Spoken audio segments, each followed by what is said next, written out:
All right, folks, welcome back to the Night's Watch. I'm Jacob. I'm Alex. And I'm Tyler. And Tyler back. hockey's back. Hockey's back. Hockey's back. I didn't even notice. Oh. And I've only been glued to my fucking TV all week. dude, so I mentioned this on the group chat, but despite waiting all fucking summer for hockey to be back, I feel like I have not actually watched anything. I keep getting pulled away by plans, and I don't know about you guys, but I can get so obsessed with hockey that I can get in the mood where I'm like, no, fuck off. I'm not doing that. I'm going to stay home and watch the game. Yeah. I'll get upset when my wife makes plans. No, same. During the hockey game. Yeah. But I've told myself, I'm like, no, you gotta have a real life and have real relationships. So my golden rule is I'll watch the game. There's 82 games. I'll watch the game if I'm not doing anything. Yeah. Lo and behold, you were doing something. Shit.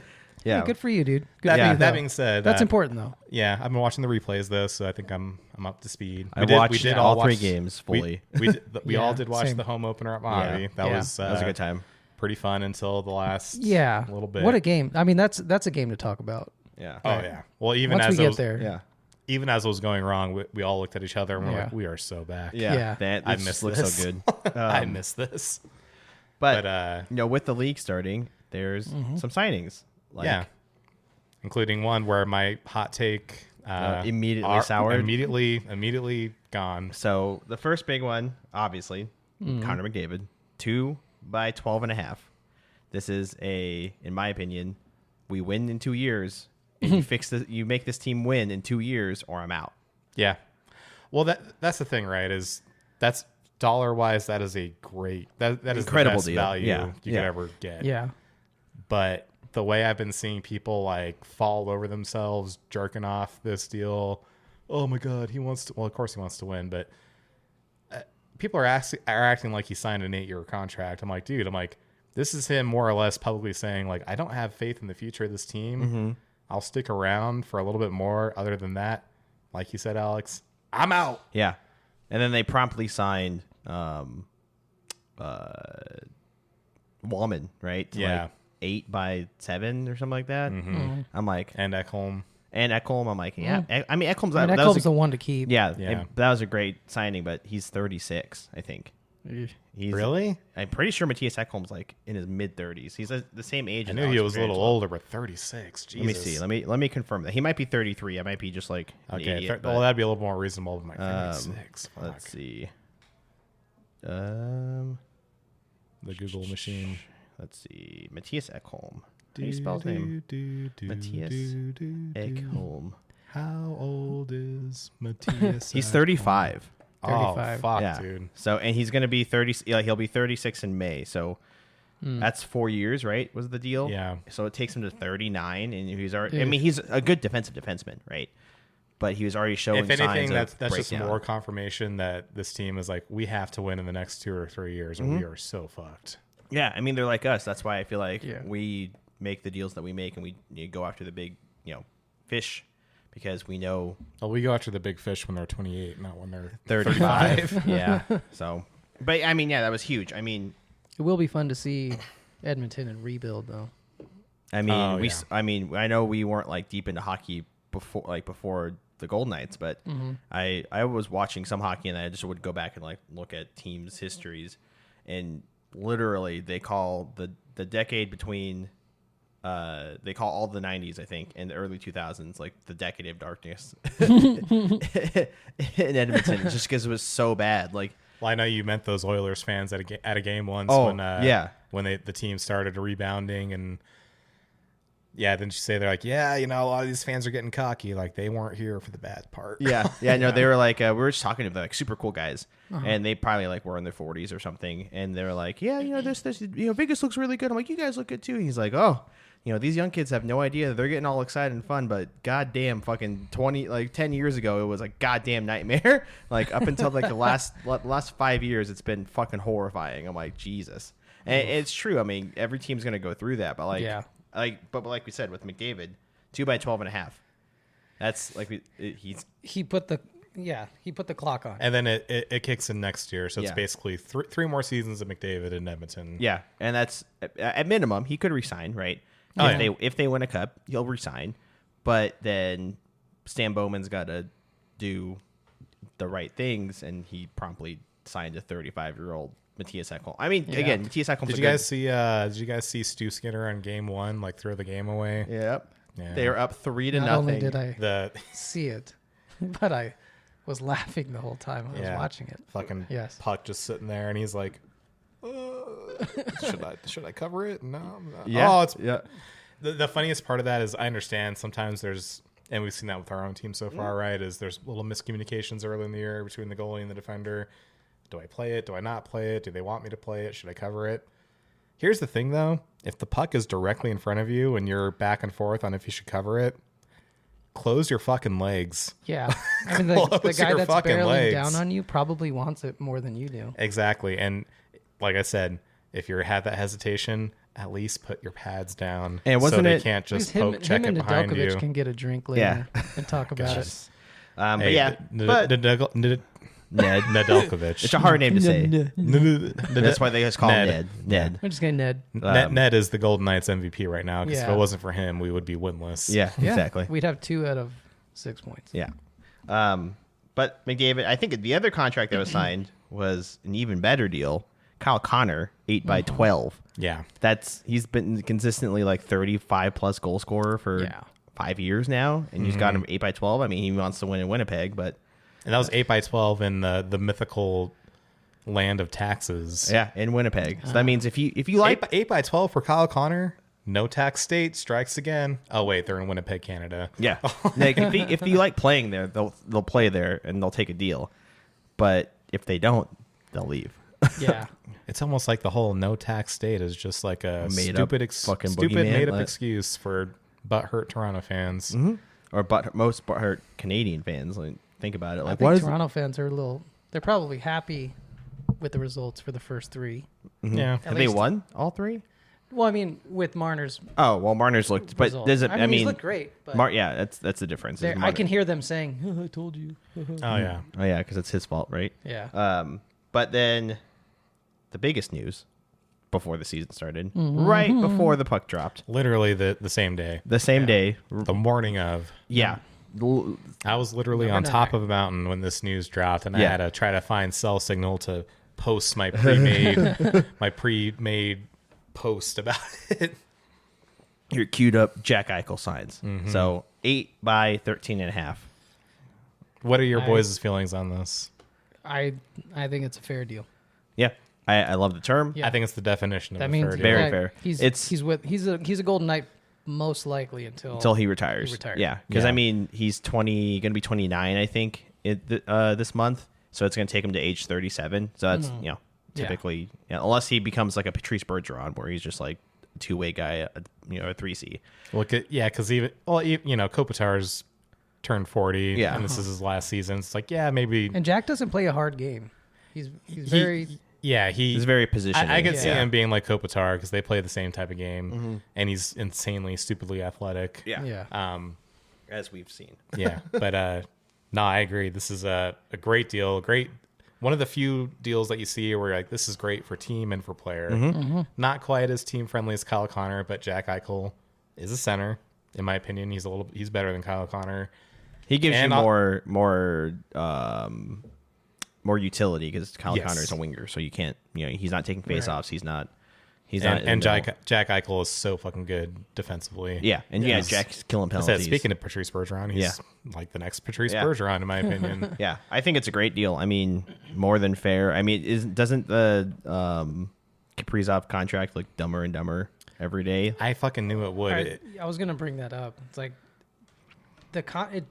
so all of us thought McDavid was gonna blow the top off, right? Mm-hmm. And then Kaprizov comes in, and then Jack comes in and signs $3 million less than Kaprizov. $3.5 million less. Yeah, is that how? And for the you same guys amount of thought time, that this was gonna go? I thought it would have been like a tiered system. McDavid, See, Eichel, Kaprizov. I don't know if it's how I thought it was going to go necessarily, but in retrospect, it makes sense situationally. yeah, Because the situation in Minnesota is that they have a ton of cap space. They're desperate to compete. They can't afford to let this guy go. Right. They just can't. Situation in Edmonton is Connor wants to win. They're a cap strap team because they're, poorly managed, in my opinion. He should basically be credited as an assistant general manager by taking that deal because he left Assistant to the general manager. Exactly. He left a lot of money on the table to make sure that team can compete for the next 3 years. Right. And then Jack, honestly, like Jack is the only one where I'm like, yeah, that's literally what I expected. Yeah. Because what we were saying, like about 13, like we knew it was 13 to to 14. We knew it was going to be more than Marner, right? Like, okay, Marner's at 12. I was hoping Jack would be at 13 flat initially. Then after the Kaprizov thing, I was like, oh fuck, man. Yeah, it's going to be 15. He probably could have got like 15, 16 on the open market if he went to free agency. At least. Yeah. But I think he thinks that we can get another one. I mean, there's a reason why like he took the I mean, again, especially with Marner coming, knowing that Marner was coming, it's like, why would I leave? And then most of the guys are signed, well, not the big players aside from Dorofeyev, right? Mm-hmm. Stone, Carlson, Hurdle.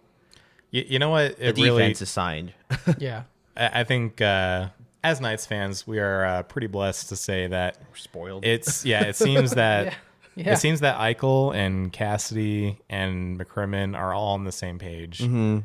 Very often that is not the case. To have that unity of thought from the very top of the front office all the way to the player level. And I think they all see the vision for what we could be, and they all agreed, like, all right, let's all do our part to make this happen.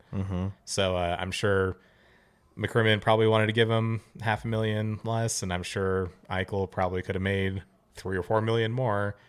But they decided, like, no, let's keep this team competitive. Let's keep the ball rolling here. We can make great things happen. And sure, those great things haven't happened in the first 3 games of the season, but that's okay. Yeah. But long term, over the next 8 years, this basically keeps our contention window open for at least another 5 years, I would say. Yeah. Yeah. Yeah. And we're a destination for up and coming talent. Exactly. Too, right? Yeah. So, Yeah, we 'cause- might lose some of the older dudes, That's part of roster turnover, right? Yeah. That's going to happen. but we're an But attractive I have full spot. faith that as guys retire, we are going to have zero issue trading for or signing free agents to replace them. Yeah. Yeah. So yeah, good stuff. Very Any other league news to address before we get into the Golden Knights specifically? No, I mean, other than McLeod went to the KHL, so I'm just like over here, like, please, Go Carter Hart, go. go play with some Russian team, please. But did you hear that the Senators are okay for Dylan Dubé's agent to talk to other teams? I didn't see that. Yeah. All I could think was, who the fuck cares? You weren't good before this happened. No, he was. Yeah, like we said before, it was the most likely two that were going to get signed were McLeod and Hart. And it's funny because like the KHL is like not what it used to be. I'm like, so my first thought is like, yeah, you had to go to the KHL. You could even go to the Swiss league, scrub. Well, I mean, I don't think anybody in the Swiss or the Swedish league either would. I don't think they're. That's gonna, what I meant, the Swedish league. Yeah, they're not going to look. I mean, that's the next tier, right? Is the Swedish league, and I think like the German league. But like, they're not going to look at a guy like that. He's going to bring in and be problems. And as we know, Russians don't have too many morals. So like, yeah, but the whole team sexually assaulted everybody. So why not? Like, you play hockey good. Yeah. That's a good Friday night, brother. Comrade. Yep. Welcome. But couple things, Golden Knights related, also signings. And one big thing, Alexander Pietrangelo went on season-ending LTIR officially. Yeah. I cannot stand the fucking comments. Like, he's going to be back, Mike. Game Read. 1, classic Vegas. Read. Guys, do we have to do this every year? I'm so sick of this. Yeah. Dude, it's been 9 seasons. Let it go. Dude, I'm glad you Let said it that go. because is it just me, guys, or and maybe it's just us because the three of us are pretty into hockey, obviously. But I almost feel like Vegas fans are, because we had to endure so much shit from other fans, I feel like Vegas fans are becoming smarter than the average fan. Yeah. Like this is like a smart fan base because They're like, you know what? There's I'm no- going to look this up. well, because apparently no other fan bases seem to know like the new CBA rules or know like the intricacies of LTIR the way Vegas fans do, because we've been put in positions where we had to We're research the forced to shit. know it. We had to research the shit on our own just so we can fight with people on the internet. Yeah. Yeah, exactly. Yeah. I mean, obviously we all knew it was going to happen, right? But I just think the immediate, like, well, he's going to be back. I'm like, you guys, again, do not understand what the C's, SE, it's SE LTIR. There's a big difference between that and LTIR. You can only recapture the 3.4. So, like, for example, Florida, they can only capture 3.4 because They have- Barkov, because they have- Barkov, they have- Kachuk, all those guys are only on LTIR. Yeah. I don't think they'll put Barkov. They're not going to make that decision on Barkov until Kachuk is ready to come back, and they're forced to make that decision. Oh yeah, so he's on regular IR. They're both on regular Okay. or regular LTIR. Oh, not, okay. Not season ending. Oh, they're not going to make the LTIR. decision of Barkov on what he's Yeah. doing. Got it. Yeah, I mean, obviously, and then from there, we sign Holtz to a pretty good deal, 2 by 838, exactly, like literally, like you said the other day, last week. There's exact fucking math that like someone's doing of like to be at the minimum amount to like get all of the LTIR, the money from Petrangelo, and so I think they got it within 20,000 of the upper limit. Damn. Signed it and then maximize that space and then put Petrangelo down. Again, we'd like to reiterate the guy that what was the site that the cap spot. Yeah, it was not. He wasn't on Cap Friendly. He was on the Cap Friendly's predecessor. Yeah, the one that Cap Friendly was basically built off of. The guy that made that site, he sold it so he could work for the Golden Knights. Yeah. So this guy like knows everything, like literally every little detail. It's like Rain Man. Yeah. I mean, exactly. we've got a Rain Man in the Rain Man capologist at the Golden office. Knights front office. Front office. I said back office. Front office. Front office. Yeah, they're not janitors. Back office janitors. They're good people. They're very good people. So the season starts. Game 1 on Wednesday against LA. Final score was 5-6 in a shootout loss. We got a point. Game was crazy. We had to come back down 3-1, I think. 3-1 deficit that we cut, and then That Pavel Dorofeyev cut. Dorofeyev cut for us. Thank you. So Pavel Dorofeyev opening night hat trick. That was fucking awesome. Unbelievable. I don't want to cast aspersions, but Ken from Sinbin, someone asked him like, "Well, is he at least worth like $5 million?" He's like, "I'm not convinced." What? That would What be, are you talking about, that dude? would be a sweetheart deal if he signed for $5 million. If he signed for $5 million, I would DM him on Instagram and be like, "Fire your agent." Yeah. You are at least worth $8 to $9 million. Like sign a 4x8, 4x9. But like, no, I mean, he's not going to be cheap the way he's scoring and the way, I mean, that shot he had that they didn't think actually went in, and it was in and out so fast. They're like, it went off the back of the net and then out. It didn't hit any middle. It hit the fucking net and the plastic. It took a minute for people to realize that he had scored. Yeah, because even Stone was like, "Whoa!" Like, even there the was that team. hesitation. Yeah, It was like you said, because the force of which it rebounded out, you're like, "Oh, it must have hit the post." Yeah, Nah, man, it looked like he it. hit the net hard enough where the netting like slingshotted it back. This out kid's of the gonna net. put a hole in a fucking net like this No, year. literally. Again, we lost, but it was in a shootout. This team's never been a good shootout team, in my Hill's opinion. never been a good shootout goalie. So that's one thing I think we should address before we move on to the next game. So I made the joke. I kept joking with you guys. I'm like, "Oh, already on my shit list, Aiden Hill and Noah Hannafin." Mm-hmm. The number of people that have already tried to make a goalie controversy, I hate to say this, but it almost makes me ashamed of Golden Knights fans. Yeah, they're both also smart and the dumbest people at the same time. Yeah. Well, they're very loyal. They're very loyal. Passionate. They can be about the smart about performances. like the cap and stuff, and I think this is all fan bases really. People are just so dumb on goalies. No, that was not a great performance from Hill. It was also game fucking 1. Yeah. Yeah, No one had a good performance. Well, I guess Pavel did, but like the whole time, both teams, there were just these moments where they looked so disjointed and like so just hemorrhaging goals, right? it was like a glorified preseason game. You know? I mean, that's kind of like which is kind of what it felt like. Yeah. yeah, and that's what opening night always is. And that's what the why, first week of the season really is, right? Everybody's still like getting their bearings. Like some of these guys played one game in the preseason. Exactly. And I don't know. I saw a lot of, I was reminded why I don't go to the team subreddit a lot anymore, because I saw goalie problem alert and I was like, Jesus Christ. All of a sudden. It's game 1. Game 1. So I just wanted to speak my piece on Aiden Hill and say, no, he didn't have a great game 1. He had a fantastic game 2. Yeah. Well, which was his game 2. He had a good. He made some really good saves. Schmid was in. Yeah, he made some really good. Oh, I mean, we'll get to the Seattle game. Yeah, but The defense also didn't have a great game. Hannafin didn't have. Hannafin had that one great play in overtime that basically saved overtime, right? He laid out and took that, but he was making dumb passes, and then there was a lot of times. I think I said to both of you, like, positive standouts for me on game one were Zach Whitecloud. He was making a lot of clean, crisp exits. Playing physical. Obviously, Pavel. Animal. He's the only player on the roster right now where I'm like, yep, no questions asked. Top line passing was unreal. Yeah, it was, but like I feel like, and this goes for all.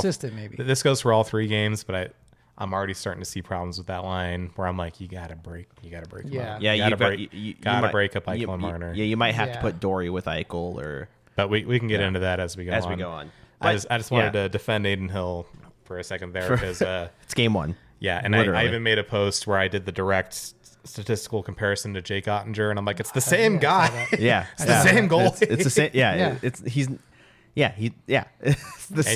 And then I also did a comparison with Carter Hart. Guess what? He is miles above Carter Hart. Carter Hart's GSAA is like negative like 7 or some shit like that. Like it's more than that. It was I think it was like close to. I think it was like double digits. Was it? Fuck. I got to double check, but yeah.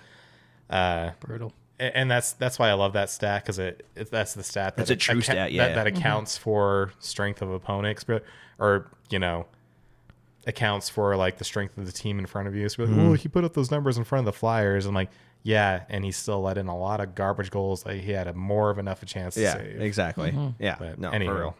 Yeah, this is game 1. I mean,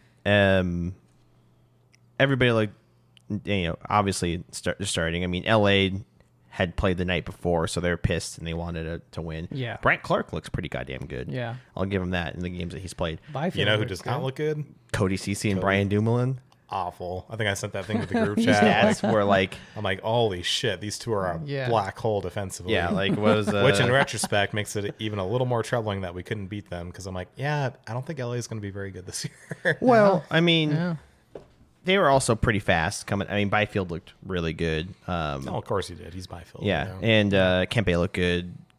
Fiala looked good. Forsberg was pretty decent. I mean, obviously Hill, they both let in 5 goals, right? But overall, an entertaining game 1. Yeah. Very disappointing. Very disappointing. Very much. Yeah. The roller coaster of emotion there. Obviously, we weren't there. We watched it together elsewhere. But did you guys see the video of the opening pregame show? Oh, the drone show. The drone show. Yeah, I did watch the video. I thought it looked pretty cool. It did look cool. Because I guess they sent out an email to like season ticket holders or whatever before the game, like, oh, prepare yourself for something that you've never seen before. And I was like, oh my god, like my personal pick for what it would be is like I thought they were gonna like suspend the Golden Knight and he was gonna be like doing like an airborne sword fight or something. That'd be cool. I was like, oh, a drone show, and I was like, well, I've seen a drone show, but I've never seen one inside a building. Yeah. So there you go. That's pretty cool. Yeah, it was pretty cool.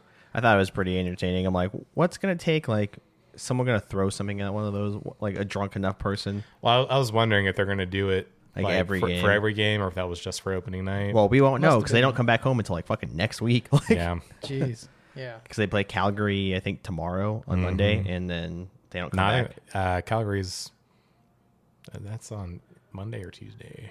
Yeah, one day. But what's today? Sunday. Today is Sunday. Time is just time is an abyss for me right now. Time's a construct. Day. I don't even know what day of Tuesday. Fucking furlough. Yeah, so they have a good away chunk. So game 1, I know 5-6 lost. Nothing what you want to see. Turn around, back to back, San Jose. Holy shit! This like I'm like those first. Like San Jose scored first. I'm like, this is like they were just faster. They were meaner. They were just getting around everybody. And also to say, Hannafin was out of this game too. He picked up an injury. Missed 2 games already. Yeah. Not on the road trip. Yeah. So something happened. I'm not expecting him to play in Calgary either. No. But this game was insane. And I thought it was kind of we're done. And then it was so hard to watch. The last 2 minutes happened, and Alex Nedeljkovic happened. So I don't know. I mean, the first one, I'm like, I guess the puck was bouncing really weird all night, like on. I noticed that there was a lot of Yeah. bad bounces and Like, weird bounces. Really weird bounces in front of both nets and like just weird. Yeah. So I will give him that one because Jack just pumped it in on him, took a skip, went through his legs. Shit happens like that.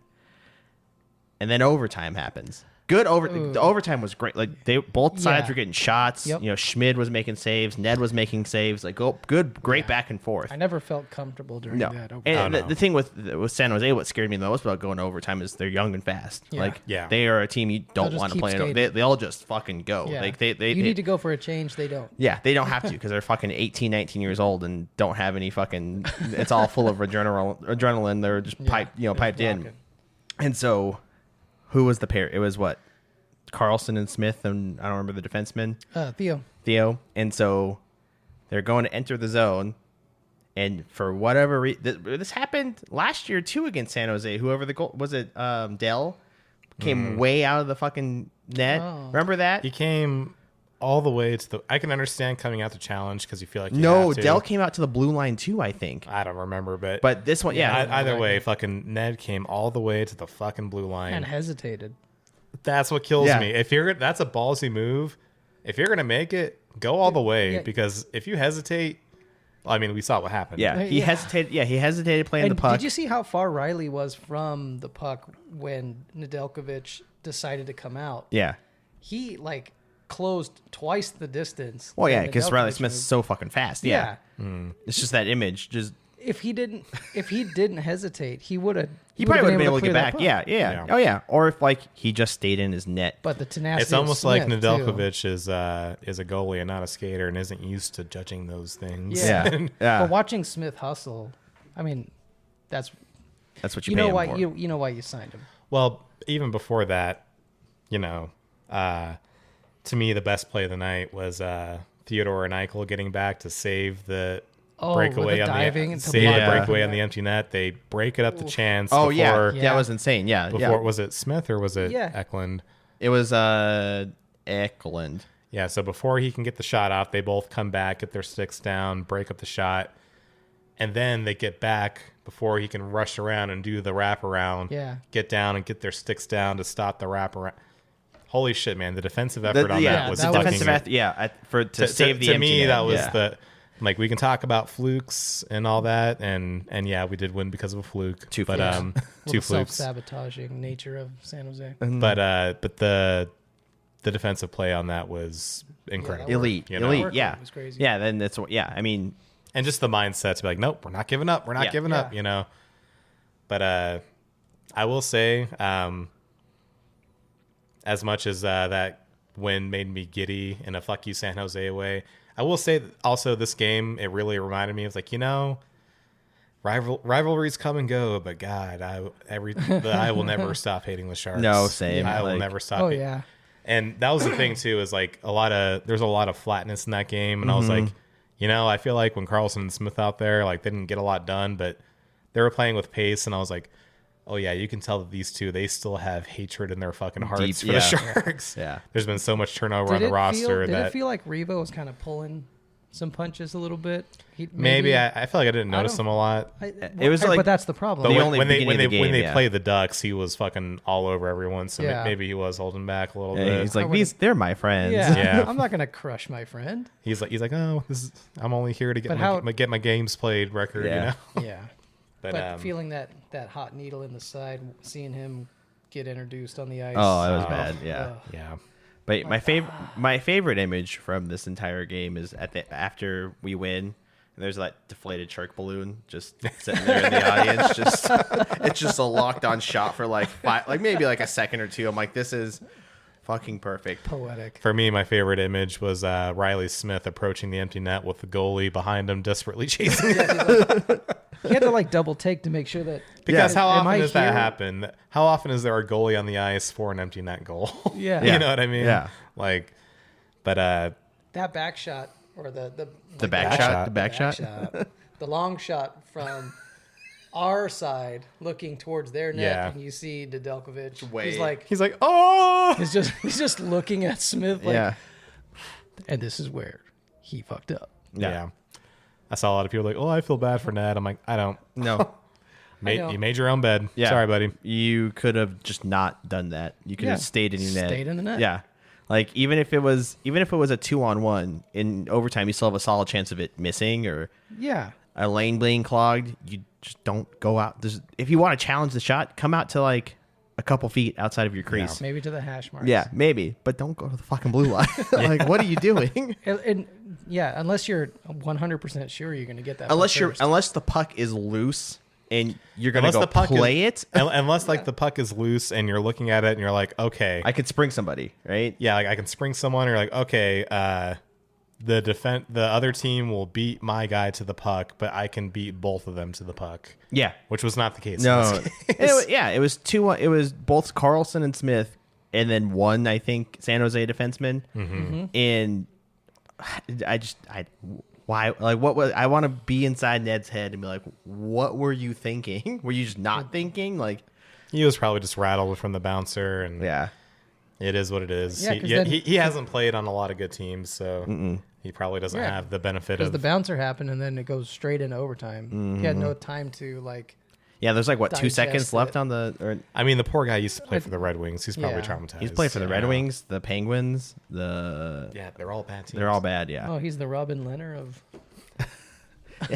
He's just bounced around bad teams. It can't be good for your psyche. No, as far as I know, he seems like a good guy. But like, I mean, great for us. So that was game 2. I will say, to sum it up, we got a win that we frankly did not deserve. I don't think we deserved We should have lost that game. No, because like I had a note where I'm like, they're like literally, it's kind of like a rollover of last year. Like they don't get engaged until like they're down. Yeah, and that's then what it feels. Well, like the glaring issue though is that started happening like well into the year after we had already won a bunch of games and like built a cushion for ourselves. Yeah, I'll get into it after. It's like we're starting the season off as a third period team again. Yeah. I mean, well, let's get to the Seattle game, and then I have some overall thoughts and hypotheses to share with you. Nuts. So this one was a much better game for Hill, but it was a 1-2 overtime loss. Hill made some great saves. Hill looked good. Most of the defense looked good. But there was just some lapses of judgment of like, what are you doing? Like, to me, the story of this game and all the games, I guess, except for the first one, is for as much as we touted the forward core of this team and the offense of this team, they're having a really tough time scoring. Yeah. They're having a tough time getting themselves in a position where they can score. Exactly. Yeah. It's a mess. Entries are a mess. Passing is a mess. Yeah. Everyone is like they forget where each other and are fucking and where they're going to be. Fucking no one is going to the net. Yes. Yeah, Barbashev's not parking himself in front of it. Stone's not parking. Like they're all just like hovering around. They're all trying to be like the assist guys. Yeah. Don't do that. The only player that's gone to the net has been Brett Howden. Yeah. And he's rewarded for it. He scored. Mm-hmm. Yeah, he scored against San Jose. Yeah. And he just walked in. Yeah, he's parked himself and he's going to the net. That's the only guy doing it. Like the fourth line's the only one kind of getting close. Everybody else is like, "Oh, we'll shoot." Like, no, the goaltenders aren't going to give you an easy one. Right? Mm-hmm. Yeah. Like the cycle. Mm-hmm. So the Seattle game, I will admit I did not get to see any of it because I was at the Moapa Valley corn maze, which is awesome. Do you recommend? But I came the whole thing. I came back and I watched the replay, and I did listen to the overtime on my way home from the corn maze, and I promptly got pissed off. Yep, when it ended, ditch 3 seconds in. But now when I watched it, like I said, I guess we already talked about it, but to me the only like player that really stood out was Hill and I guess Pavel because he fucking saved us again. Yeah. But for all the shit talking of Hill, I'm like, he made some big saves, and also he played the puck a lot, and he came out and like every time Seattle tried to rim it, he would come out and disrupt it and break up their offense. Mm-hmm. I don't know if now's the time to get into it for our overall feelings of the start of the season and where the team is, but to me, this game especially was a game where I was like, we are sure enough desperately missing Alex Pietrangelo. Yeah, defense you could tell like that. Wenberg, and I don't even mean defense in the structure's there. They're keeping it was a 1-goal game. They're keeping it out of their net generally, but the ability to have those tight elite gaps, recover the puck, and spring offense. Yeah, people forget offense starts with the defense. That's why Pietrangelo is so important, because he was the kickstarter of all of our offense by creating those quick turnovers and those quick rushes the other way. It all starts in your end, and goddamn, it is not happening. They didn't have a shot for close to 10 minutes in the third. Yeah. So I mean, the defense was doing something right. Yeah. They were defending. Like I said, the structure is there. The defense, the structure in their zone is there. And other than the LA game, the goals are pretty down. Yeah. And the first game, you're like, okay, first game of the season. Last year, I thought it was, oh shit. Yeah. Last year, first game of the season, we let in 4, but everyone forgot about it because we scored 8. You know? Well, it was Alexander Gorgiev. So exactly. So, but yeah, man, let me bring up my notes. So real quick, we've scored 10 goals so far. So 5 against the Kings, 4 against San Jose, 1 against Seattle. Pavel Dorofeyev's got 5 of those. That's not good. It's great. It's good for but Pavel, not good. but not good for the team. Yeah. Let me see here. So my notes are slow start. Yes. Not dangerous at all. 5-on-5. As Alex mentioned, Pavel has 5 of our 10 goals scored.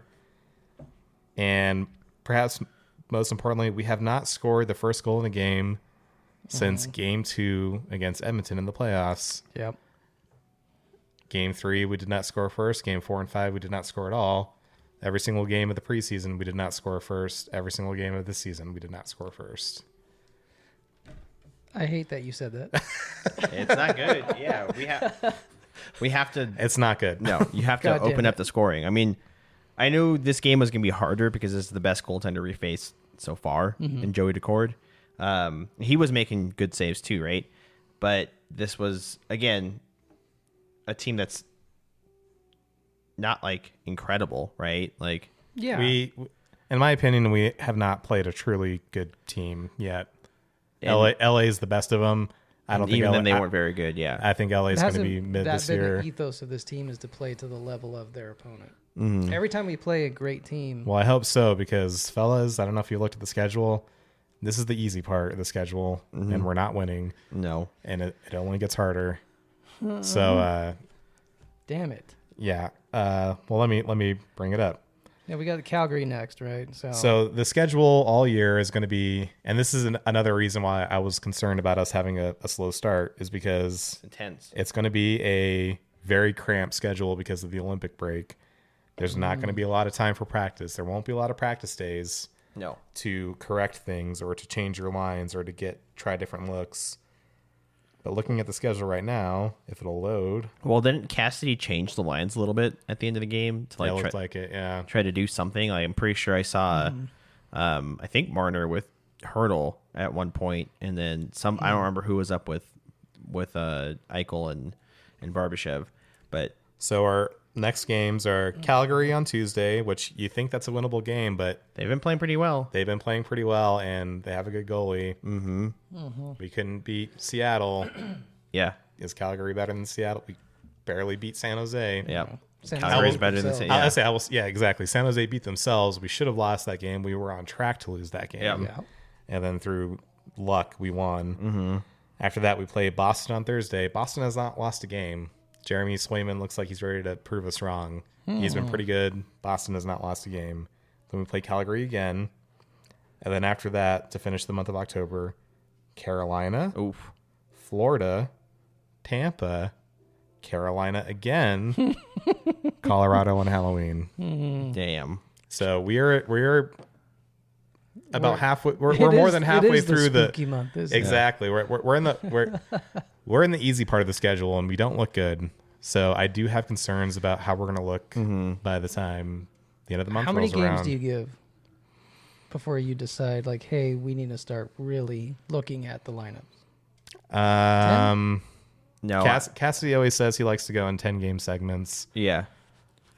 But given that we can fall behind the 8 ball pretty quick here if we're not careful, these overtime points are saving us. Yeah. Oh yeah. And our saving grace is like the top of the Pacific's also like not been as good, right? Because Edmonton, I know Edmonton won the other night, but they did blow that lead to Calgary. Calgary's been hit or miss. LA's been hit or miss. The rest of the everybody else has been losing, right? I think San Jose won or lost against Anaheim, but like I'll say a week from now, because we have 3 games next week: Calgary, Boston, Calgary. If we're still struggling, you got to make some changes. Mm-hmm. You got to juggle those forward lines. You got to do something. Do you think for the Calgary game, Marner moves to the second line? not yet. I don't think yet. I would. For I mean, now's the time to try it. I would imagine exactly. Before you get too settled, because you don't want to be like, oh God, we're playing Carolina.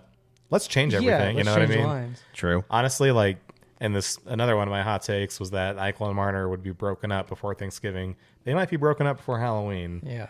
Because when I see them play, there's good things there. Don't get me wrong. I'm not trying to be an asshole here, but their play styles. Their play styles are too similar, and we're not generating. What have we been talking about? Not going to the net, overthinking, overpassing. Yeah. If I have another hot take, it's that they have to break. The fourth line has been good. They have to break it up to move some of those guys up to get the other lines going. Yeah, like maybe you flip Sod and Howden, put Howden on the third, put Sod on the fourth, fucking flip Marner and fucking Dory. You gotta. We have to find ways to generate offense in all situations, because right now we're not generating off the rush. We're sure as shit not generating in front of the net. No. We got to do something here. It looks like pinball out there. The puck just keeps bouncing until someone collects it, and it's never us. Yeah. And to be fair, a lot of it's October. You know, it's always a little sloppy. That's why we'll give X amount of games to I'm build not ringing cohesion. Exactly. Like, I'm not ringing alarm bells per se, but at the same time, what has been something that we've always had, especially under Cassidy, strong starts. Yeah. Because our team is so deep and so talented that usually in the beginning of the year we can feast on these disorganized defenses early in the year. That's not happening. And it's not happening against Cody Ceci and Brian Dumoulin. It's not happening against the Sharks. It's not happening against fucking Seattle. When's it going to happen? Yeah. When is it going to actually click that you're one of the best teams in the league? Yeah. I mean, I could see maybe some lines get jumbled. I mean, they're gonna have what today, right? Because they're probably up in Calgary right now, so they're gonna have it today. This is the longest break they have until the end of the month, and it's a 2-day break. They play Tuesday. Okay. So maybe if they flew last night, maybe they take tonight off, and maybe they can practice tomorrow. Yeah, and we're not gonna know probably because reporters don't fly to the away games. No, but please, Gary, say something. I know, right? Yeah. Tell us. And that's the thing too. That's the thing I've noticed with Vegas too, is the reporters don't go on the trips. It's only team employees, and team employees just aren't going to say anything. Yeah. They don't ask anything near a tough question. No. It's more like, so Bruce, did you how do you feel about the Calgary Stampede? Did you go out on time? Are you planning the ski trip? How was dinner last night? Yeah, exactly. The team have a nice good dinner. Find any good food in Calgary? No. Get some bird of beef up in Calgary, bro. Oh, yeah. But bird of beef. Silver lining, 4 out of 6 points in the West. That is... Yes. It could have been worse. It could have been a lot worse. 3 of these games, yeah. Despite the we legit could have 0 points right now. Yeah. 4 of 6. Or 2. Yeah.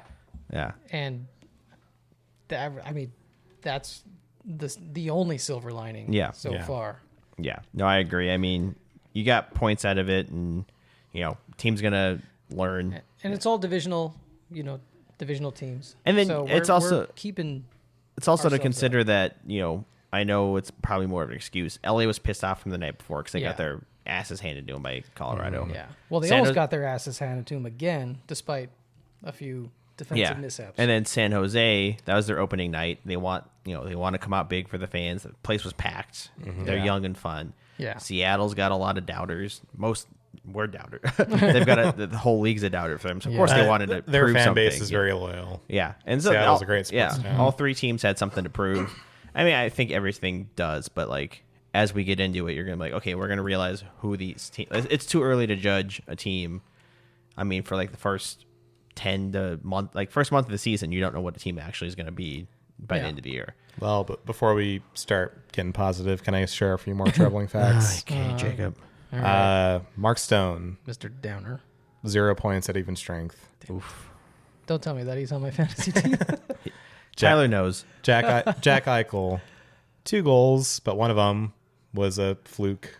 So I How would dare you. say he has one actual Still goal. went in. They don't ask you how it goes in. Exactly. Or when it goes. Wait, what's the saying? It's not how it goes They don't in. ask how, they ask how many. They ask Yeah. how many. That's the one. And then do you want to guess how many points Mitch Marner has? 4. 2. 2 points, 3 games. I'll take it. It's not bad. That's not bad. Yeah. But the point there that I wrote in my old man notes on my phone was that our best players are not generating offense. It's also Marner's, 4th game? Exactly. Potentially playing. That was one thing I including the wanted to one bring up as preseason. well. Yeah. He played 1 or 2 preseason Yeah. games, right? Yeah. He doesn't even know what our horn sounds like. Yeah. yet. Really? Christ. So Yeah. But, I'd give him the benefit of the doubt. Yeah, that's one thing I did want to bring up is Mitch Marner's played his entire career with one team. It's going to take time to adjust. Yep. And like I said last year, Hurdle did not really look great until more than halfway through the season, Yeah. and then he took off. Yeah, exactly. Yeah, Marner's still using Apple Maps to get to the practice arena. Exactly. I mean, and, and that's what also notwithstanding that he has looked good though. Yes. He's made good The plays. talent is apparent. Yeah. You know, It's I'm just- of course. I'm Yeah. certainly not doubting him. I'm just saying that if we're looking at what's going wrong, it's that McCrimmon and Cassidy spent all year preaching about how we need more offense and the ways that they want to generate those offense and what the emphasis should be to get that offense going, and no one's doing it except the 4th line, and that's just one line, and they're not your best players. So 4th line, they've been playing together for a long time, right? So Well, 2 of them have. Well, not Two. Sissons, yeah, yeah. and then Houghton spent most of the time But in there's the 3rd line. there's so much less pressure on the 4th line. You just got to do. You just got to what you do, get in the zone, keep right? the puck in the zone, and, Yeah. and grind. Which they've been doing their job, and they've been doing 4th line. Every time they're out on the ice, I'm like, But that's the thing. I feel more confident. That's the thing, though. That's how the other lines have to play. That's been the emphasis. That's all Cassidy and McCrimmon have been saying since the offseason is we need a forecheck. We need to get in front of the net. We need to grind. We need to create that half-court offense instead of being like, oh, yeah, I'm just going to carry it from end to end and just zip it in. Yeah. Yeah. Like, you have to get used to getting that mindset of like, no, we're going to chip away and we're going to get pucks to the net and we're going to grind and we're going to get in front of the net. That's all shit that led to our demise, frankly, last year, and shit that, in my opinion, and in Bruce Cassidy's opinion, don't take it from fucking me, but that's how you're going to find success, and that's what they need to start doing. And I don't know. I don't care who does it. In my mind, Barbashev should be doing it. Mark Stone should be doing it. Fucking Brandon Saw should be doing it. Yeah. Thomas Hurdle should be doing it. He's really great at it. You know, Hurdle had a rough game against San Jose. Well, like I said, He looked so upset. Like I texted you guys and I was like, or no, against the Seattle game, I'm like, I have him on my fantasy team. It says he recorded 0 stats. I'm like, did he leave the game injured? And you're like, no, he just sucked. I'm like, Yeah, oh. his he wasn't did very not play good. well. He didn't play well. But the game against San Jose, you could tell he was visibly yeah. he was upset. Like from the That's one thing I think to there talk was a about. call or a missed call, and it fucking rattled him. Yeah. I'd never seen Hurdle so undisciplined Yeah. before. Oh yeah, it was that So that's the one high thing. stick, Yeah. the elbow he gave. Yeah. Yeah. It's like, that's the last guy I thought would land a high Yep. stick to the head. Well, that's one thing to talk about. Did you guys see that quote that came out with it was the interview with the owner of the yeah. Sharks? Yes. And he basically said Hurdle more or less begged him to get traded from the team. Yeah, there was it was a quote. Wasn't it exactly like? It's like, I've had three knee He injuries. said, Please he, let me he leave. said, please let me go. Yeah, I have had 3 knee injuries. One I'm more and I'm and I'm finished. finished. Please let me go win this fucking cup. I was like, well, I don't like hearing that. Yeah. But yeah, Hurdle. I don't know. I mean, again, like we said, I think everybody needs to step up a little bit more. I mean, again, 3 games. 3 games. 3 games. I was while we were talking about Hurdle, I was looking at. But next week it'll be 6 games. We'll be having the same conversation. Exactly. Yeah. I was looking at stats. Who has the most points in the league right now? Michael?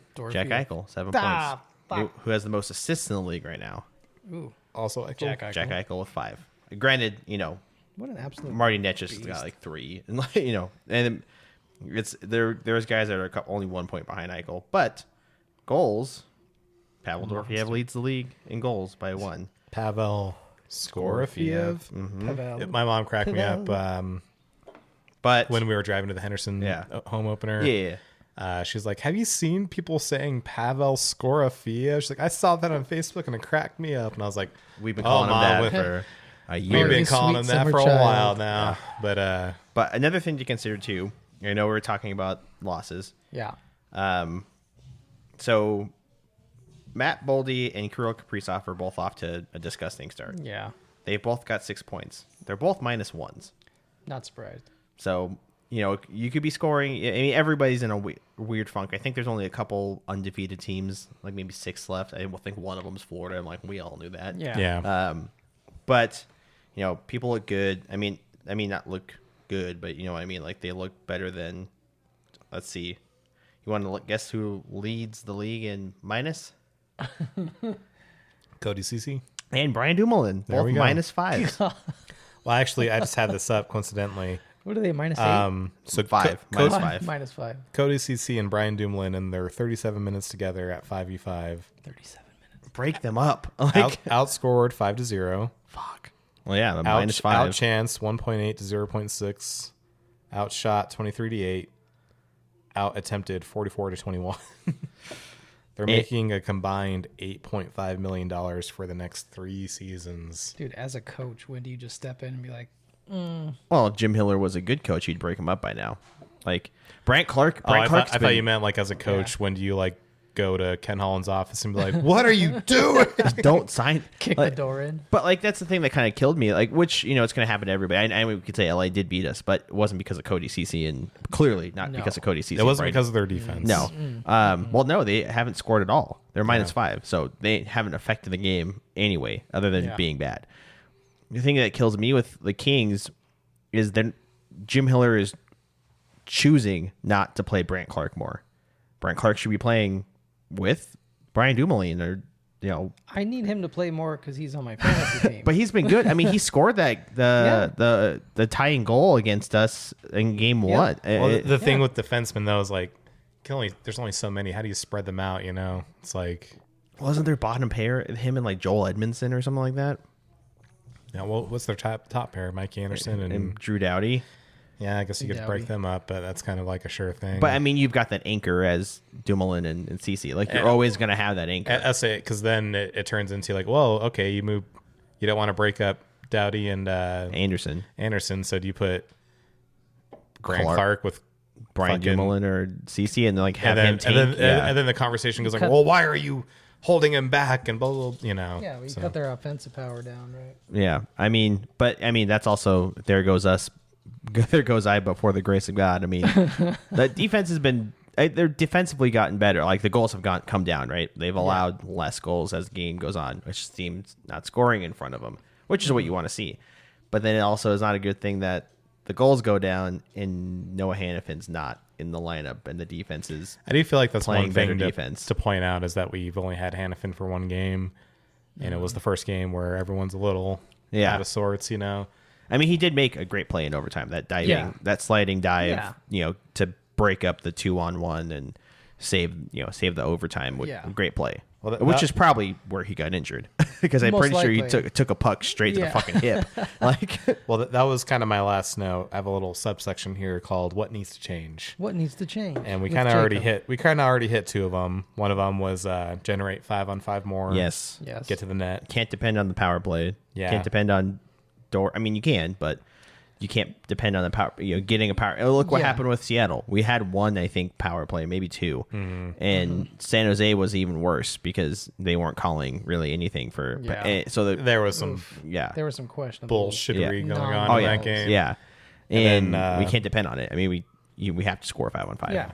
Then the other note we kind of already talked about, juggle the lines. I strongly feel break up Eichel and Marner and move Howden into the top 9. I think so. I mean, when we talk about that, I mean, like, what would you do? Like, would you go Barbie, Eichel, and Dory, and then Mitch, Hurdle, and like Sod or Howden? I would flip Marner and Dorofeyev.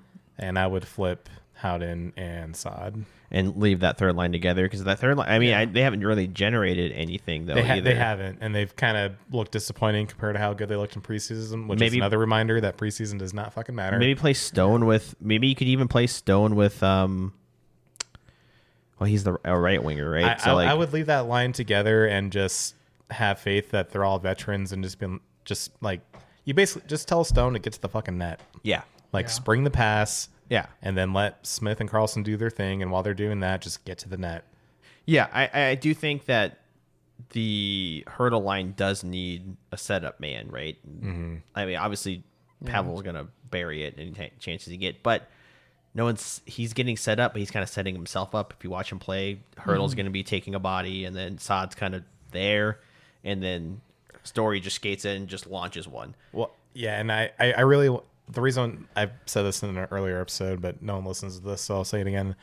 But I really want to see Marner and Hurdle together because Hurdle's really good at getting to the net when he wants to. He needs to get back to it. And Marner is really good at feeding passes to the net.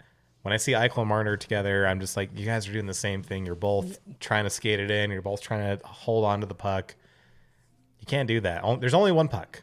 Yeah. There's only one puck. Yeah. Yeah. And I think if you put Hurdle and Marner together, there's going to be a clear, and that's the thing too. It's almost like a psychological game. Eichel and Marner, they're like, oh, who defers, because they're both top dogs, you know. Yeah. Eichel and Marner and Hurdle, I think it'll be a little easier for Hurdle to be like, okay, I'll defer to you. I'll park my big fucking moose body in front of the net, and I'll let you do all the magic on the outside. Yeah. Pass it to me, and I'll get it in, you know. Yeah, maybe even if you leave Saad there too, maybe even he'll benefit from Marner setting passes up, because he can shoot too. He's not he's quick and he can shoot. And again, that's also to go without saying. Like, I think Brett Howden can play up the lineup, when needed and if needed. And it sucks because the fourth line's the only one that's like really looked cohesive. Mm-hmm. But the things that the fourth line is doing those are the elements that you need to spread out throughout the line. All four lines need to be doing what the fourth line's doing. That's what they were all. I think having Howden and Saad flip would be ideal. Yeah, and then Dorofeyev and Marner. And because Saad can Saad's number one asset is his speed. And if you put that speed on the fourth line, that can be tough for another fourth line to cope with, you know. Mm-hmm. And if all you're trying to do is just play behind the net and kill clock, perfect. Yeah. The other thing I had written down, which we'll see when Hanifin comes back, but either him or Theodore, someone has to take that next step. Someone has to emerge as that true number one defenseman. They have to step up. And I don't mean points. I don't mean passing it on the power play, getting power play touches. I mean that true number one defenseman that Alex Pietrangelo was. Yep. Where you have those elite gaps and you're taking the puck and you're springing it the other way, quick, clean exits off the wall, you're absorbing hits. That strong two-way play. You need that. That is the engine. That is the catalyst of your offense. I know we want them to do it because they're getting paid to do it, but I mean, Zach Whitecloud was he's been doing that. He's kind of creeping into that spot. Yeah, he's been playing really well. And maybe you juggle the defensive pairs. Yeah. Maybe you put, instead of Hanifin and Whitecloud, maybe you put Theo and Whitecloud, and Theo can play on his natural side. Yeah, and then put McNabb and Hanifin, and maybe McNabb can help calm Hanifin down a little bit. You know who's looked also really good too is Korzak. He's looked solid. I know. He's looked solid, but Jeremy Lauzon has not. Yeah, Lauzon. Yeah, I would say I know Lauzon's took a few penalties that shouldn't have. And then also the Byfield goal. Yeah. That was all Lauzon. Yeah. Just it was kind of like it was a lazy pass. And he's also not hitting though. Like, he's not doing what he was brought in to do. Yeah, but one thing we should keep in mind though. Into that. Yeah. One thing we should keep in mind though, he hasn't played since. I mean, he was injured all last year. He hasn't played since like New Year's. Yeah. He's been out for a long time. Yeah. It'll take time. But caveat with all this, I have faith that this will all turn around. Well, your hot take was that we're not going to be in first at Thanksgiving. My hot take was that we will be outside of the playoffs by November 1st. Yeah, and I could see that, right? And but it's still so early in the season. Like, I do think we'll turn it around, and I do think we'll be in not only in playoffs, but I still think we'll win the division. Again, this is off of 3 games. 3 games. Yeah. But that Korczak stepped up. I mean, in But San Jose, it goes by quick, doesn't yeah, it? it does. It's already 3 games, man. Week 1's already done. It's because of it's just Another the 3 Olympics. games. Yeah. Damn, Week I 2 wish will be hockey done. was back. I know. I mean, yeah, it's gonna be a sprint for the team to the Olympics. Like, and also a lot of those guys are on their Olympic team, right? Like Stone, Eichel, Marner, Theodore, Hannafin, Hill. Like half of our team's on the Carlson. Yeah. You know, he's Damn it. half of our team is on the. I swear to God, dude. Well, the good thing about I'm the gonna be so the good upset thing about the Olympics is like if it's anyone very gets hurt. very light hitting. Like it's not I heard international. someone told me hockey's- that hitting was not allowed. no fighting's not allowed. Oh, fighting's not allowed. hitting Yeah. you can hit, but it's like not like what not we've NHL seen. Not, hitting. it's a light boop. Like Yeah. you'll hit, but like It kind of sucks because the reason Four Nations was so fucking electric was the fighting and the violence. But yeah, like actual IHF, Olympic hockey, it's still physical, but no fighting allowed, and the So that's- the refs are a little stricter. That'll be interesting to, because all these guys know each other. Yeah. And they're going to be playing hard, but they're not going to be able to get it out on the ice. oh yeah. So they're just going to Yeah. go, skate back to the bench and just stew in it. Yeah. And they're going to be upset. Well, that's why in Four Nations, Brady Tkachuk had to be the one to fight Sam Bennett because he's like, well, Matthew can't fight him. They're on the same team. You know, Yeah. like That's gonna be you weird. Can't create Yeah. bad blood 2 months before the playoffs. You know, that's so fair. they had to split up the fights. You know. Speaking of fights, Eichel and Marner, they're going to be playing against each other in the Olympics. I wanted to bring up that. Have you seen people jerking themselves off over Malott fighting? Oh, Yeah. And he's not even that good. Like, No. Yeah. Josh Manson fucking manhandled him, and Yeah. then he Well, tried. Malott did that like Superman. Yeah, punch. yeah, but Diving punch. Manson manhandled him. Did he try to fight somebody in our game too? I don't know if he tried to fight, but he was definitely throwing the body Yeah, I around. don't remember if there was a fight. And then the other game they played, I think the game they played last night, or it had to be last night because everybody played last night. He fought. I don't remember who they played, but it was Winnipeg. He fought. What's the guy's name that went to Winnipeg? The defenseman went from St. Louis. To Winnipeg? Yeah. I don't know. I could see the fight. I just can't. Yeah, I remember who it was, but like Logan Stanley lit somebody up because Logan Stanley is a fucking giraffe. Yeah.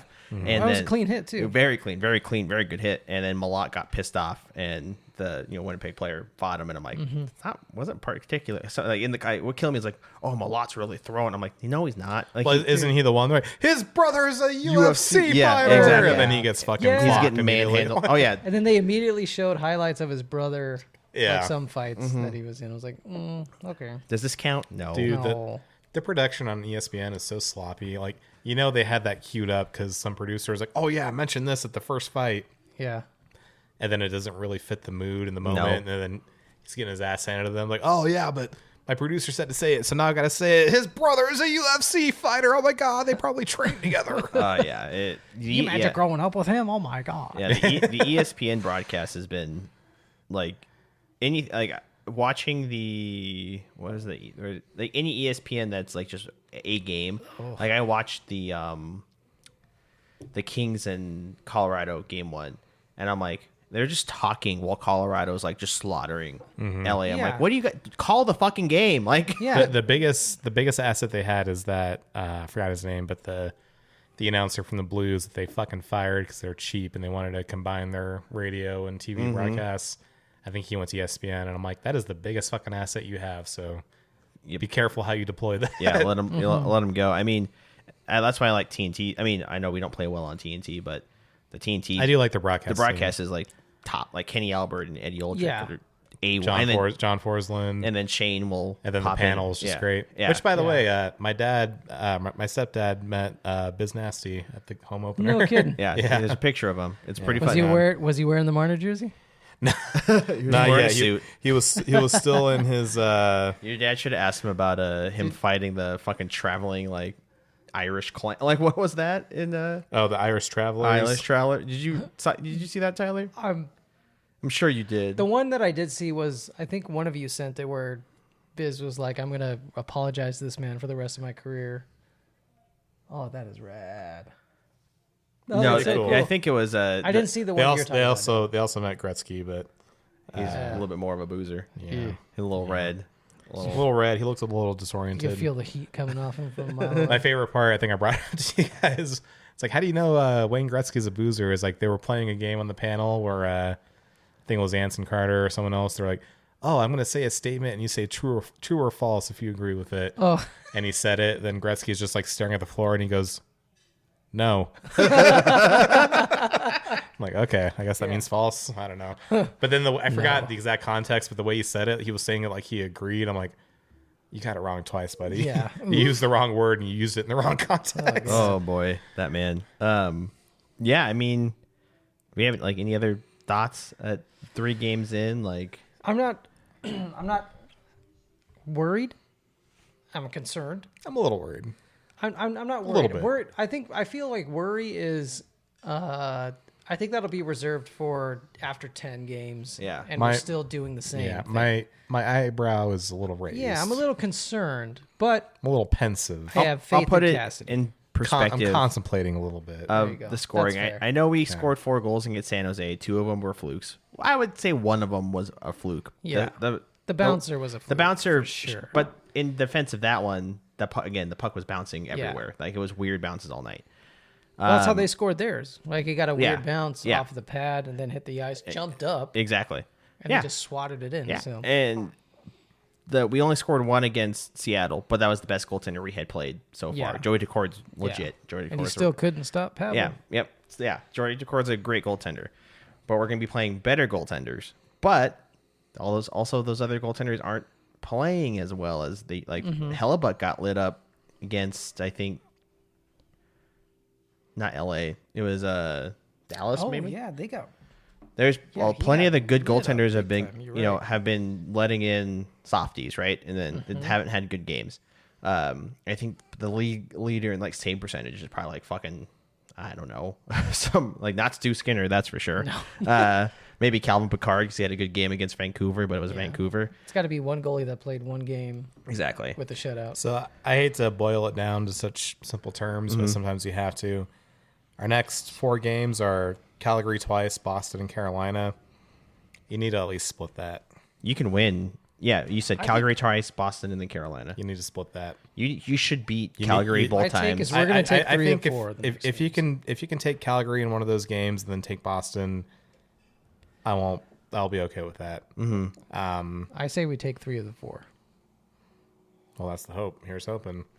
I'm hoping we take 4 out of 4. Well, I'm hoping we don't lose another game ever. Well, yeah, we only lost. Well, yeah, we've only lost the games that we're going to lose this season. That's a true that fair? statement. That Is a true statement. That is a fact. That's fair. I think that's fair.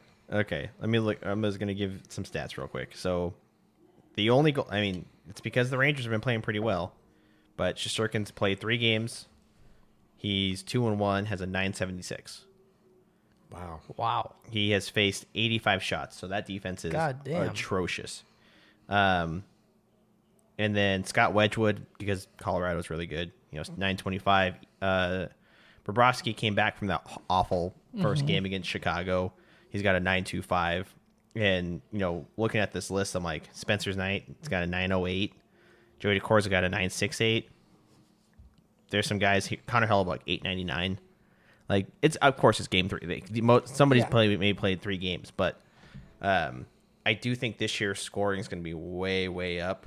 It's been trending that way for like 2 years Yeah, now. because the goaltender pools. Yeah. And that's almost another thing again in a defensive hill. Like when people start throwing numbers, like, oh my god, he let in this many shots. I'm like, look around the league. Like I honestly think a lot of these people, they don't watch other games. They just watch Golden Knights. I'm like, look around the league. It is not 2017 anymore. Like No. scoring is way up.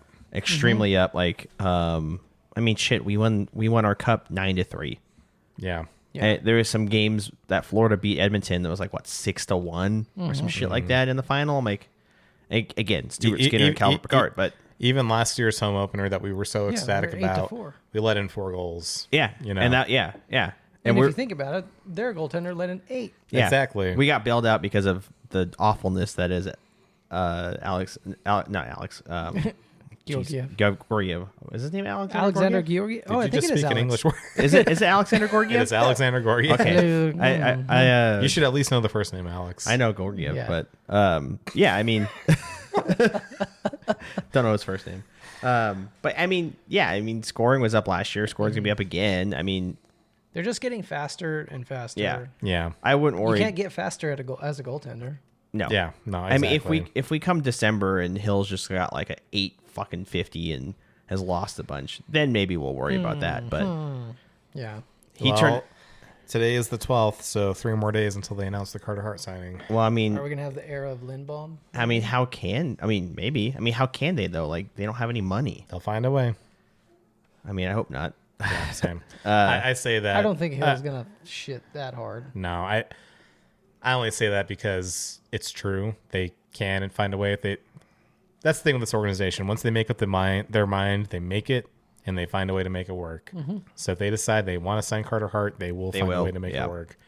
I still hope they did not because Obvious reasons.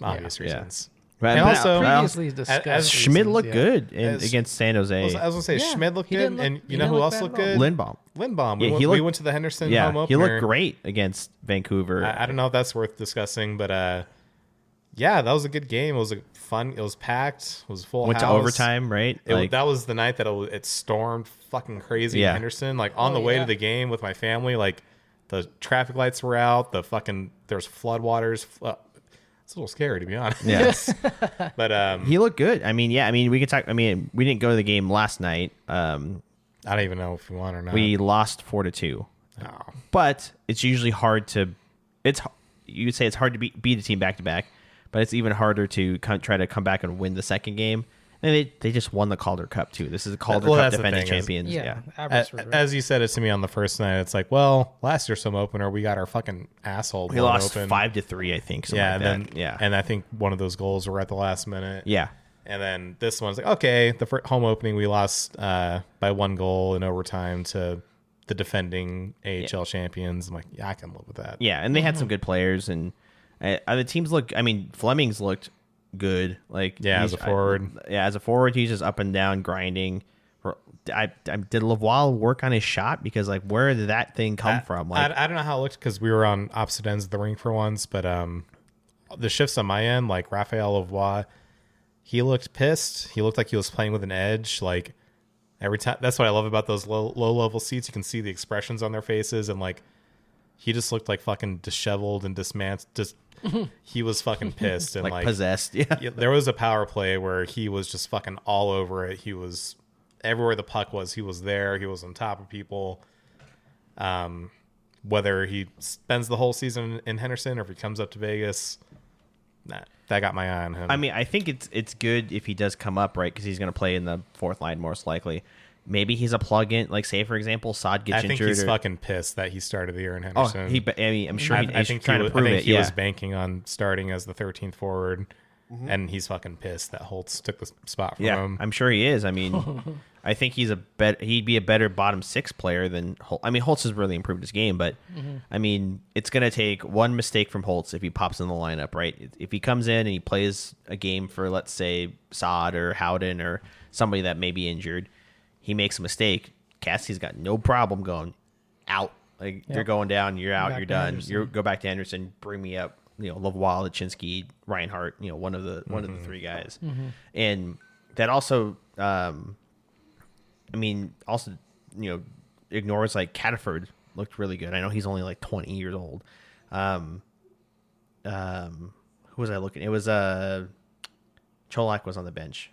Cormier looked like Lucas Cormier. Like, I know he was injured all last year, but he's not kid anymore, but he's fast. He's back at it. Got a good shot. Another Like, thing, Dylan Coughlin is back within the fold. He looked good, yeah. He looked really good. He was Yeah. on the first pair. He was on the first power play. yeah, him and Megna looked pretty solid. And then didn't Coughlin he fought, right? Game 1. Did he fight? No, he. It was he, not much he such got- a fat. It was like he more got like, high sticked right in front of me, and I was at the perfect spot where I saw the stick go under his visor and hit him, and then he spat. And I thought I saw blood. It ended up only being a 2-minute. But me and my family that were sitting there were all just like, "Oh fuck!" yeah. That looks fucking awful. Yeah.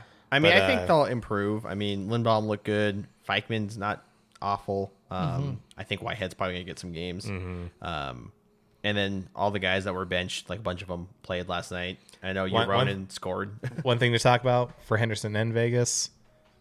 How do you guys feel about this new initiative to bring fans back in the sense that we got the $5 concession menu? I think it's Brilliant. great. And Brilliant. free parking at Henderson games. Yes. Yes. Yeah, Absolutely. I think Brilliant. it's gonna put more butts in seats. Like Yeah. that Yeah. you need. I mean, Vegas games, it's gonna be packed regardless, right? Of course. But in Henderson, you need people to show Yeah. up. Like You can't be charging all that money for the team to be fucking ass. Yeah, at the end Yeah. of the year last year, it was pretty bleak. Like literally the only people that would show up was Jacob and I, and maybe like 250 other people. Like it was bad. Yeah, we look around and there'd be like Just entire sections, just Yeah. empty. yeah, but there'd be entire sections empty, but maybe one of them would have like 4 or 5 people and be like, "Oh, good turnout tonight." Yeah, yeah, Nice. The most sections that were ever filled were behind the net, and that was it. Yeah. But it was a good crowd on opening night. I thought. Oh yeah, it was pretty good amount. I mean, it wasn't not every seat was full, but it was a good amount of people, and everybody was having fun. And Nice. they did a magnet poster Yeah. giveaway, which is pretty cool.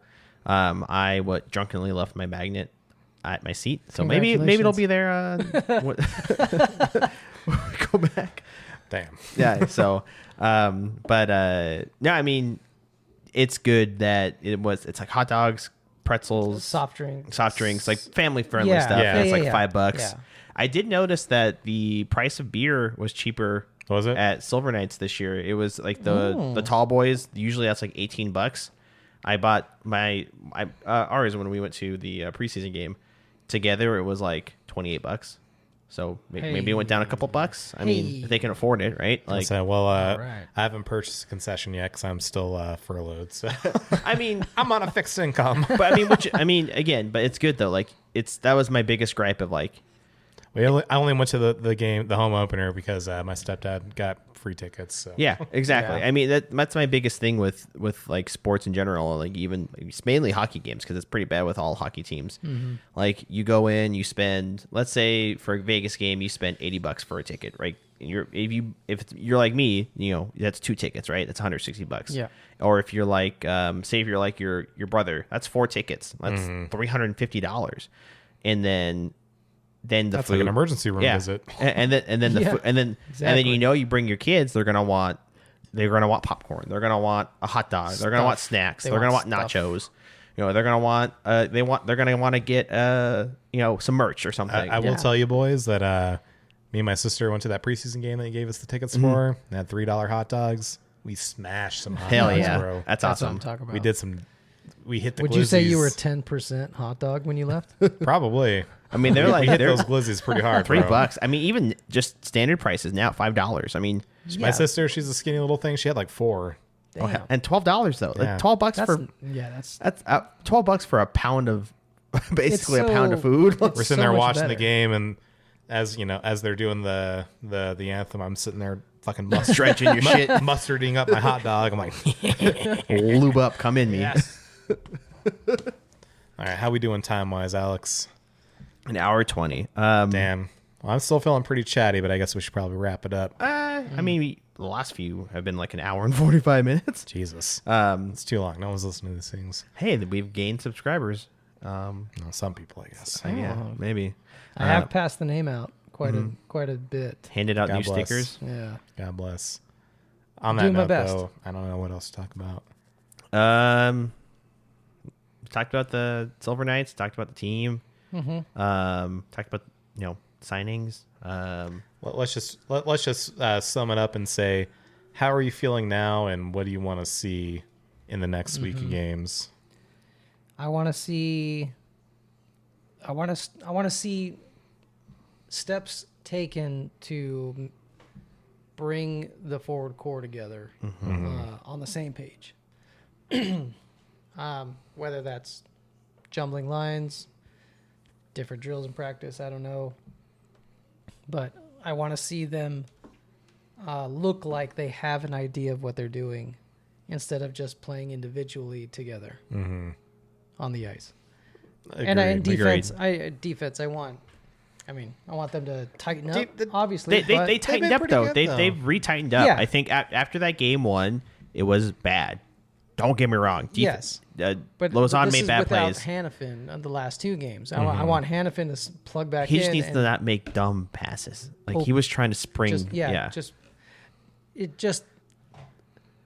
Honestly, let's play a more conservative game. Yeah. Instead of trying to jump everyone to the goal, let's methodically move into position, keep position, keep ozone time, wear them out. We're a grinder team. We've been that team, but we're grinding ourselves down as we're grinding them down. That's a good point. Yeah, that's a great point, because is it just me, or has the identity, for good or for worse, of this team has always been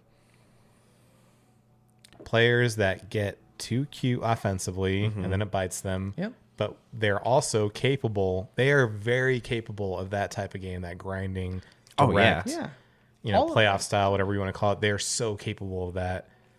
And obviously, it's a great effect in the past.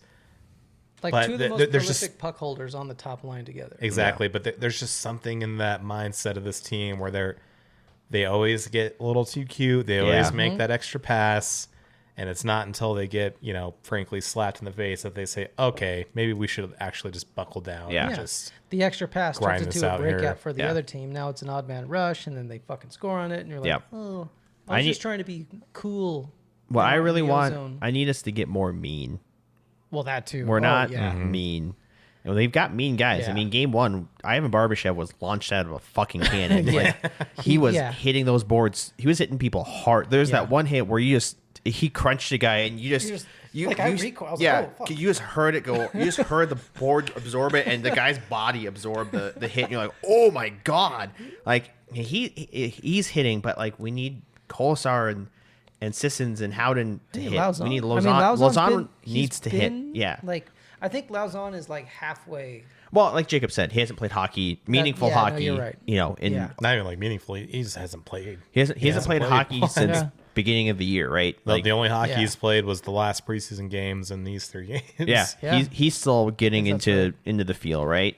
But he needs to hit more. The last needs time to hit he was, more. Other than that, the last time he played hockey, Joe Biden was president. Oh my god. Put that into perspective. And he was on. He was like on a lifetime ago already. 2024, 2025 Nashville Predators. So it wasn't very pretty when he was playing. They were getting fucking decimated. So not like he was on a good team, right?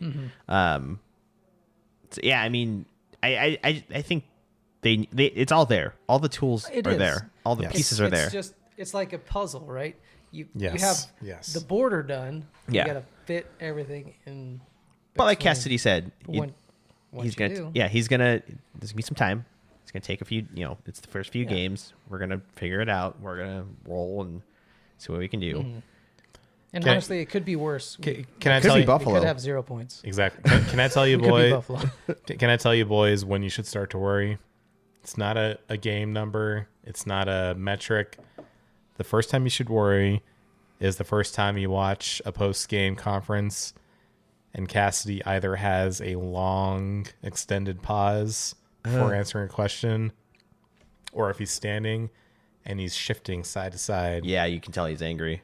That's how you can tell. Another good one is when you can see the intermission team like visibly angry. Like if you can see Lawless or Shane, they're like if you could see it in Shane's face when he's pissed. That's why I love Shane Knighty so much, dude. Like, because he's a former player and he won a cup. Yeah. And so like when things go wrong, like he immediately, he's not afraid to dig into them because he's been there. Yeah. Like other guys that have only been broadcasters and never played, they're like, oh, I don't want to, whatever. Shane, like, he's like, well, they should have cleared that puck. I don't know what they were doing. You gotta show some awareness that, you know what I mean? Like, and that's important too. Yeah, it's important for the viewers to hear that. Right? Agreed. Instead of everything being, sugar-coated. This guy was in the shit. We have 2 regulation wins in a month, but don't worry, it'll be fine. Nah, Shane will. He gets mad. I also look at it this way: we haven't been shut out yet. That's very true. So that is true. So I'll take that as a little bit of a win. And I know obviously the Seattle game didn't go well, but you're playing one of the best goaltenders in the league right now, in Joey Decord. 4 out of 6 points. Four out of 6. 4 out of 6. I'm not concerned with messy. I'll take it. They're messy, but they're points on the board. Here's another 2 keywords that the team uses a lot: results, performance. I'm not concerned with the results. A little concerned with the performance, or not the performance, the process. Also, look at it this way. Little concerned with the process. But in that sense, would you rather the team lose the overtime games and be 0-3, or even lose the 2 games that we did lose in regulation, or play like shit and get 4 points out of 6 points, knowing that you lost the other 2 points all fucking day? Points. You At the end of the season, points. I'll make an argument for the other way. Points. I feel like what's kind of been like a problem with this team since we won the cup is they're good enough to play like shit and still win, and then it bites them in the ass later. Oh yeah, it's not. Get It's to not the playoffs. It's not it something bites to. you in the ass. It's not something to maintain. Because you No. can't flip that switch, and that's what happened against Edmonton. We couldn't flip that switch because we were too used to like, oh, we're just so good. My favorite phrase: we're gonna beat them with the force of the blow alone, with no technique. Yeah. Well, I will say we squeaked by Minnesota. Squeaked, yes, We Literally, Emphasis on definition squeak. squeak. There was no way, unless the switch flipped during Edmonton's series, but it didn't. I think we only beat Minnesota because of Cassidy, some great coaching moves and some lineup changes. Then we got to Edmonton, and it just wasn't enough. The players just couldn't do enough. But that being said, we know they can. We know this is a great team. This is a team that has won. This is a team with pedigree and experience. And I have full faith that they'll turn it around. I will say I almost part of me, because obviously I'm glad we're not. If we were in like 7th place right now, even after 3 games, I would be sitting here.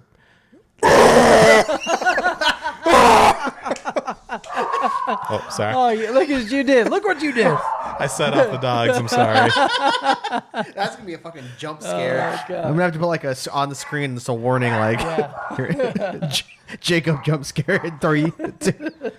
I'll wrap it up, but the point being, I almost wish that would happen, so it would Wake the get team up, into their minds to wake up and not try to sleepwalk through the regular season. Yeah, and like have those hard internal conversations. Yeah. That being said, I don't think they're happy with the results. I know they got the points, but Well, Jack isn't after signing the deal. No, He's yeah. like, I'm not spending 8 years doing this. Yeah. Exactly. And then like Marner's like, oh hey, I thought I just went to a contender. What the fuck? I thought I Yeah. left this drama. Like, Well, why no, you got to work for it, bud. Yeah. Like you don't just slide in and be like, oh, we're gonna win all the games. I mean, No, he you is gotta working for it, but like, I mean, not him in general, but the team. The team. You need a little. Sometimes you need a little adversity, and I'd Yeah. rather have the adversity now than in like March. Absolutely. Yeah, I'd rather start off Absolutely. slow now and then have look an at off. Edmonton. They went up to what 0-8.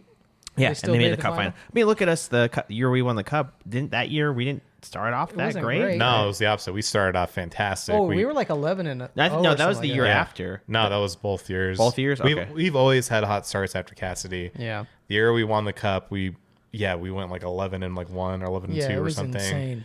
And then we slowed down a little bit after Christmas, and then after, Oh yeah, that's right. Because up until the break, we were And then- not very good. and then Yeah. after Christmas we were playing so shittily. I remember around the All-Star break, I was like, oh fuck, dude, we do not look good. yeah. then there you go. after Post got All flipped. Star break is when we went on that crazy tear where we finished- didn't lose a game and never lost a game back to back or something like that. Yeah. I mean, again, like And you then said, the last 2 years, honestly, we kind of followed that same pattern, and that's kind of what I mean. I'm like, we need to break that pattern of being Maybe like, okay, we'll light it up in October, and then we'll kind of coast for a few months, and then we'll just magically turn it on for the last part of the season and for the playoffs. No, I agree. We need to like get the adversity out of the way now. Yeah, maybe the slow start's a blessing.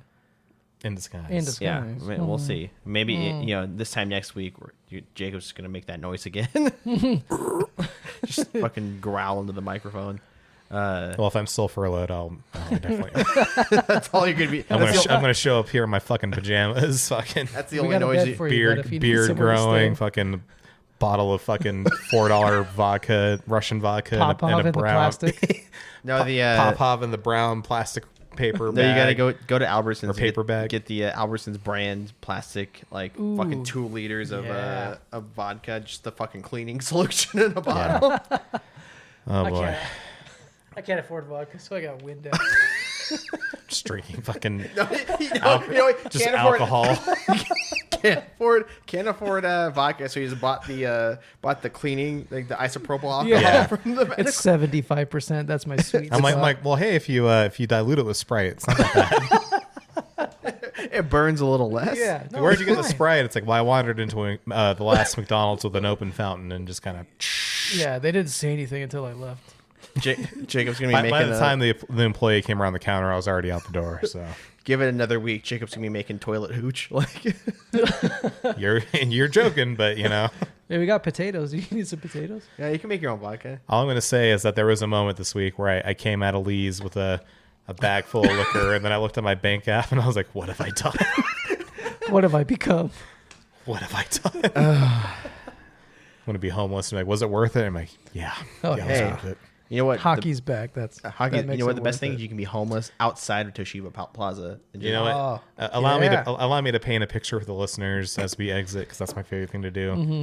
For all the things wrong in the world right now, it is 6:16. The sun's going down.